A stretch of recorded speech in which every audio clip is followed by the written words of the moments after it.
Ready start.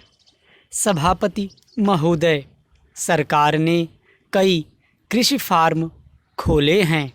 क्या ये farm घाटे में नहीं चल रहे हैं? अगर सारे खर्च जोड़ दिए जाएं, बड़े बड़े अधिकारियों के वेतन जोड़ दिए जाएं, तो पता चलेगा कि सारे ये कृषि फार्म घाटे में चल रहे हैं।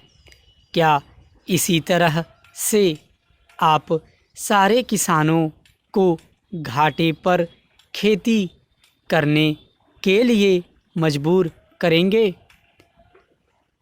जिस क्षेत्र से मैं आता हूँ वहाँ एक पुल बना है।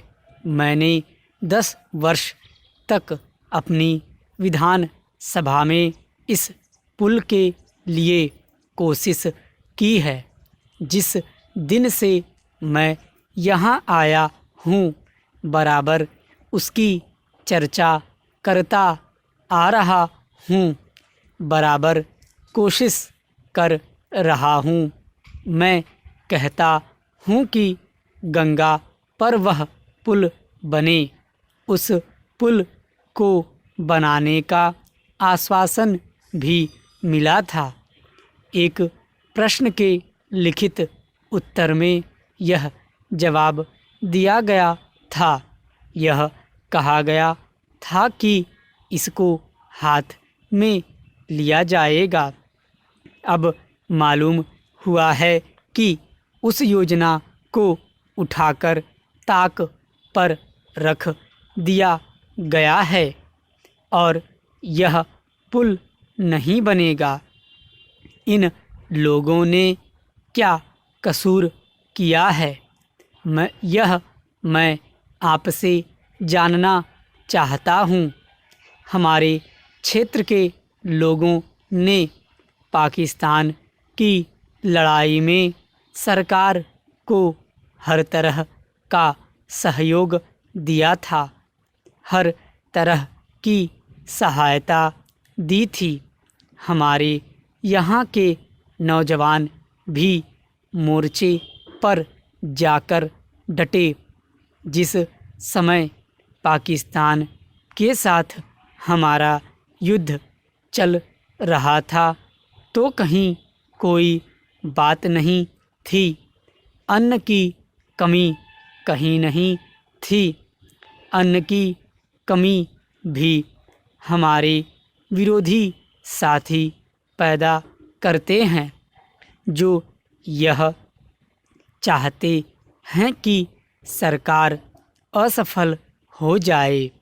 ये लोग जो कहते हैं उसको आप समझें। एक तरफ तो हमारे मित्र की बात है जो देश के बड़े बड़े शहरों में दंगे करवाते हैं। दूसरी तरफ हम हैं जो कि इनकी बातों को नहीं समझ पाते।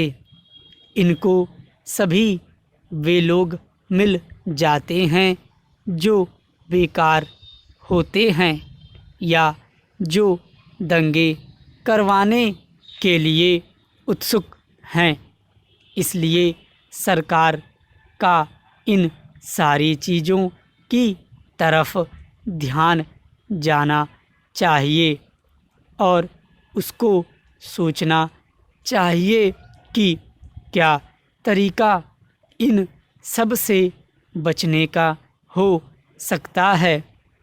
एक ही तरीका हो सकता है कि इस देश में हर आदमी को काम मिले, देहात में लोगों को करने के लिए काम मिले और खादी कमीशन की जो योजना है और जो कि एक अच्छी योजना है वह ठीक तरह से चले।